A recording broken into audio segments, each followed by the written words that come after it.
નમસ્કાર, આપ જોઈ રહ્યા છો નેશન પ્લસ ન્યૂઝ. હું છું આપની સાથે હિરલ પંડ્યા.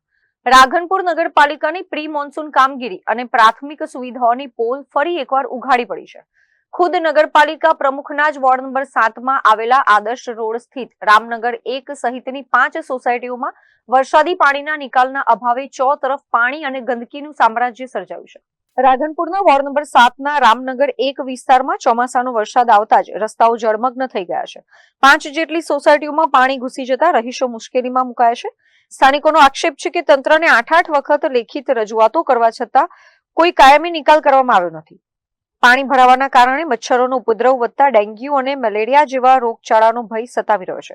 સાથે જ મોટાભાગની સ્ટ્રીટ લાઇટો પણ બંધ હોવાથી રાત્રે અંધારપટ છવાઈ જાય છે.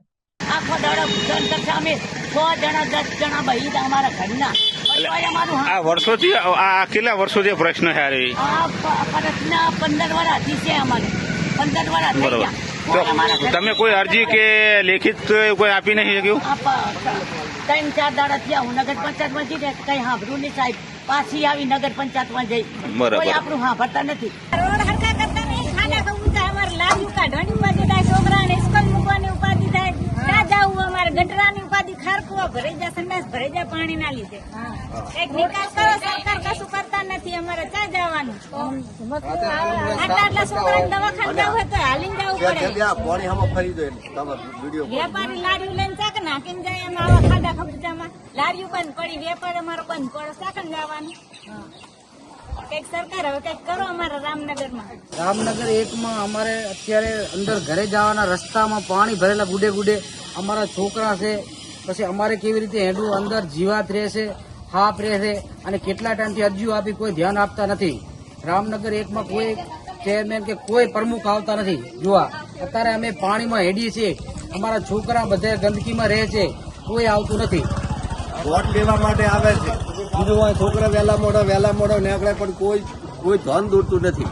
આ પાણીમાં રાતનું વહેલા મોડું જવું પડે છે, છોકરાને વહેલા મોડું ટ્યુશને જવું પડે, કોઈ આનું કોઈ લેતું નથી. 2017માંથી અરજીઓ આલે છે પણ કોઈ કે રોડ કે મંજૂર થાય છે માપ આવીને લઈ જાય છે, કોઈ થતો નથી. હજુ સુધી કોઈ થયું નથી. ની અંદર કોઈ સુવિધા નથી અને ઠેર ઠેર પાણી ભરાણા છે. મચ્છરની ઉપદ્રવ થવાની, માણસો માદા પડવાની એમને સંભાવના છે. તો રોગચાળો ફાટી નીકળવાની રીતે અને નિશાળે છોકરાને ભણવા જવા માટે ક્યાંય રસ્તાનું પણ ઠેકાણું નથી. છોકરા નિશાળે જાતા પડતા જાય અને પડે અને ઘરે પાછા કપડાં બદલાઈ અને બીજા કપડાં પહેરીને પાછા ધીરે ધીરે જાય. આવી રીતે અમારા રામનગરના છોકરાની પરિસ્થિતિ છે ભણવા જવાની. અને આ પાણી આવતા ગટરો એમતા ઝેરી જનાવર નીકળે છે, હરફ નીકળ્યા છે, 2-3 હરફ જોતા પાડ્યા બરોબર.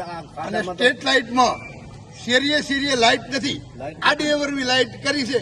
એટલે શેરીએ અંદર શેરીમાં જવા માટે જીવજંતુની પણ એમને બીક લાગે છે. શેરીએ લાઇટ નથી બનાવી. તંત્રની નિષ્ક્રિયતાથી કંટાળેલા સ્થાનિકોએ વિપક્ષી નગરસેવક જયા ઠાકોરને રજૂઆત કરતા તેમણે અસરગ્રસ્ત વિસ્તારોની સ્થળ મુલાકાત લીધી હતી. જયા ઠાકોરે સ્થળ પરથી જ જવાબદાર અધિકારીઓને ટેલિફોનિક જાણ કરી તાત્કાલિક પાણીનો નિકાલ, સફાઈ અને દવાનો છંટકાવ કરવા ટકોર કરી હતી. સાથે જ જો વહેલી તકે સમસ્યાનો ઉકેલ નહીં આવે તો ગાંધી ચિંધ્યા માર્ગે ઉગ્ર આંદોલન કરવાની ચીમકી ઉચ્ચારી છે. વેપારીઓની દુકાનોમાં પાણી ઘૂસી ગયા છે, ધંધો ઠપ થઈ ગયો છે, કોઈ ગ્રાહકો આવતા નથી.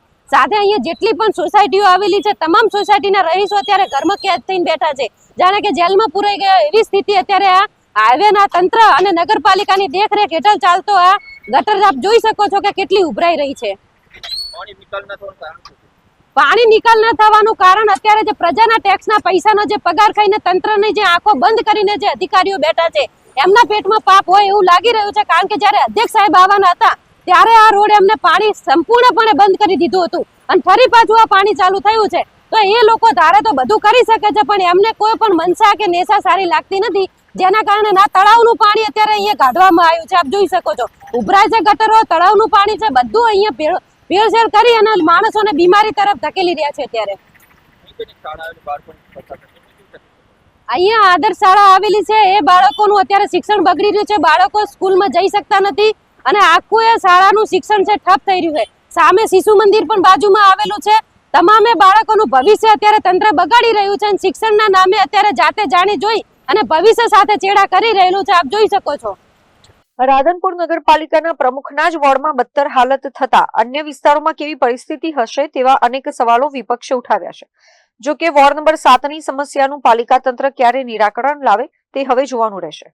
Bureau report, nation plus news, Patan. સમાચારોના સતત અપડેટ મેળવવા માટે અમારી નેશન પ્લસ ન્યૂઝની યુટ્યુબ ચેનલને સબસ્ક્રાઇબ કરો, બેલ આઇકન દબાવો અને જોડાયેલા રહો ફેસબુક, ઇન્સ્ટાગ્રામ અને ટ્વિટર પર.